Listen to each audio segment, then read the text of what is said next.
Hello, today I'm going to be talking about move-in day at university and what things you should definitely bring, because I know when I was watching all these videos before I came to uni, there was so many things that they said but I definitely did not need when I came here. So yeah, I'm going to talk you through them and sort of advice for your first day at uni or your first night. And yeah, I hope you enjoy. Please like and subscribe if you want to, and let's get started. So, I'm going to be reading with my phone, so it's going to be really annoying, but yeah, otherwise I literally won't remember everything. And also my bathroom fan is going, so it'll turn off in a minute or so. Okay, so the first lot of things is what you definitely should bring on your first day, because I feel like most things you need for uni you can just get within the first week. There's nothing there's only a really select few things you really need on your first day. So the first thing I've put is toilet roll, mainly because I actually forgot this when I first got here.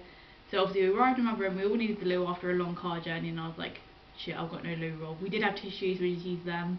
But yeah, make sure you just bring toilet roll with you. Also soap, again, because we came into the bathroom, we didn't have any of this stuff here, so just another little thing for the bathroom, which is what you'll need straight away. Next thing is the colander. This is obviously for your kitchen to drain pasta. Pasta is basically what I lived off for the first 2 weeks of uni because I was too nervous to cook anything else. And if you don't really have a colander, your pasta's going to be really soggy, so would definitely recommend getting a cheap one of them. Next is cleaning things, so cleaning stuff for your bathroom and your bedroom. So basically on the first day I got here, we went to Lidl and I bought a load of wipes, toilet cleaner, what else did I buy, sort of spray for the surfaces, and sort of I got a brush thing for my kit to wash up my plates with, because obviously on your first night drinks are going to get spilt and stuff, so it's just good to have something to wipe up stuff. Kitchen roll would be a good thing as well to bring on your first night. So yeah, cleaning things are always a must. Next thing is 2 sets of cutlery, plates, glasses, whatever you like to drink or use when you eat and drink. Just having 2 sets of everything means you don't have to keep washing up all the time. You can leave it a couple of days. To be fair, I think I have 4 sets of everything, so I know it's a little bit excessive, but basically the first set of stuff I bought for uni, the plates were really small from Argos, and mum basically gave me some stuff from home that I could take, have here to eat my dinners off. So yeah, I have loads of extra plates and stuff, so which is never a bad thing, because as I said, it means I don't have to keep washing up all the time. Next thing is baking trays. Again, you'll probably be cooking chips and stuff in your first week of uni, and you need baking trays to do that. So yeah, I've got a little one and a big one. I use my little one for if I'm just cooking one sort of side or something. Then say if I'm cooking sausages and chips, I'll just use the big one and put a bit of tinfoil down the middle so the meat just doesn't go into the chips. The next thing is alcohol or drinks that you like. So even if you don't drink, maybe just bring some cans of Coke with you, because I'm going to talk about my freshers experience. But basically on the first night of our freshers, we basically just stayed in the kitchen and drank and talked and stuff. So yeah, it's good to have sort of your own little selection of drinks that you like, and yeah, just so you kind of have something to do when you're here. The next thing is a cheese grater. Now, I never really realised how much cheese I ate till I came to uni, and how much I use my cheese grater. I have cheese toasted sandwiches all the time, and when I have pasta or whatever, I always grate cheese over the top, so a cheese grater is essential, well, in my life anyway. Next thing is a sharp knife. My camera just gone off, I'm imagining that. So yeah, a sharp knife, because obviously when you become a bit more confident with your cooking, you'll be chopping up vegetables and meat and stuff like that, so it's really good to have one good sharp knife. The next thing is tinfoil or cling film. Now I'm still using the same tinfoil from Freshers Week, that's how long that stuff lasts. I even use it cover my, if I'm trying to store something in the fridge, that's what I used to cover it with, as well as if I've run out of Tupperware. So yeah. Speaking of Tupperware, that's the next thing on this list. I didn't even plan that. Yeah, obviously it's quite hard to cook just one portion of something just for you. So I always cook for say 2 people, even though it's just me eating it.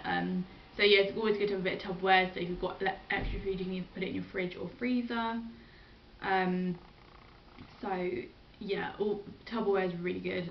I have 4 of them, and I literally use them all at the same time. So yeah. The next thing is decoration from home. I think it's really good when you're moving into here is to bring sort of stuff from your room. I don't think it's very welcoming when you just decorate your room completely with new stuff, because it won't really feel like yours.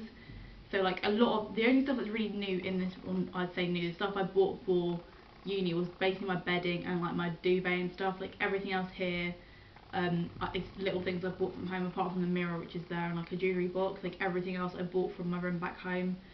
So yeah, I think it's just a lot more home if you bring stuff that you like know. The next thing is a doorstop. I would recommend this because it just means you keep your door open, like people may like sort of come and say hello sort of thing.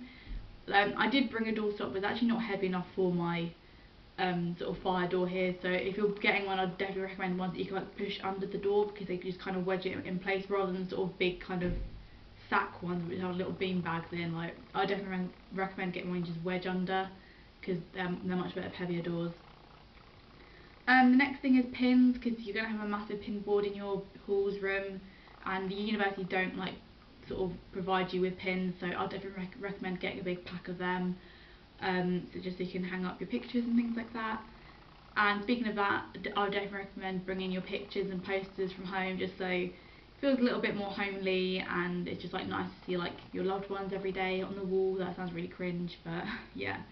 Next thing is medication and painkillers, because obviously you probably will get ill at some point in your university life, like especially in your first semester.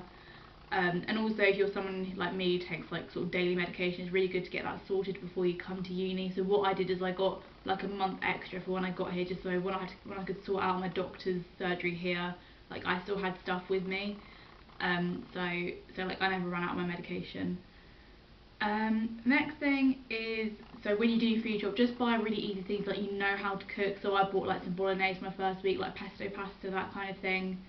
Like there's no point buying food you don't like or don't know how to cook, especially in your first few weeks, because there's so much to think about anyway. If you're trying to like cook all these exotic recipes, like it's going to cause more unnecessary stress. So the next part is going to be like stuff like sort of advice for your first night or first day at uni. So I've only written down a few things because it will just sort of come naturally. And the first thing is to say hello to everyone. Now I know it can be a little bit awkward because people are moving in at different times. Like I know at my uni we didn't really have time slots, so some people came really early in the morning, some people came like sort of late afternoon. So yeah, I know it can be a little bit awkward like when their parents there and stuff, but if you just see someone walking down the hall, just be like, oh hi, I'm Kira or whatever, just kind of like alleviate the awkwardness. But I know it can be quite weird because I know with me, I found like half my flatmates on Facebook before I came here, and like I saw them in person, I was like, oh my god, they're like real people. Like it was kind of odd, but I would just say hello. And then like when your parents do sort of go, like maybe just message your group chat saying, oh everyone come to the kitchen, we can all meet each other. Like it will be awkward, I'm not gonna lie, it's a little bit awkward thinking like I'm moving in with complete strangers, but things do get better, trust me. So yeah, I've just said message a group chat to go out or meet everyone. I would also say for the first night, do not stay in your room the whole night because you will just kind of isolate yourself from the get-go, which isn't good. So definitely go to your kitchen just to say hello to everyone. Obviously go back to your bedroom to sleep, but yeah, especially freshers week, try not to stay in your room the whole time because it'll be harder to like get to know people. Also, I said invite other flats down. I know on our first night of freshers we basically had the whole building in our kitchen just so we got to know people, because I know like some flats aren't as social with each other, so if there's someone in, because I know with our sort of like accommodation, like there was a big group chat of like the whole of it. Basically I live in an area called Lakeside, so there's a whole like group chat for that, and people were like, oh, like I feel like no one's coming out of my flat, just like message them saying, oh come to this kitchen or whatever, and just so they feel a little bit more welcomed. And then I also just said let people know your likes and dislikes, especially when it comes to like clubbing and stuff. Like it's quite important to let people know sort of from the get-go, just that like maybe you don't like clubbing or maybe you just like pubs or whatever, just so people are all sort of like an even ground, so you can kind of sort out what you want to do when you do go out and socialise and explore. And yeah, those are my sort of tips for move-in day and stuff. I know there's so many of these videos on YouTube, so if you've watched mine, thank you very much. Please like and subscribe if you want to. Sorry I've been talking really quick, I've just realised that, but hopefully there was some sort of helpful tip in there. And yeah, I'll see you soon. Bye.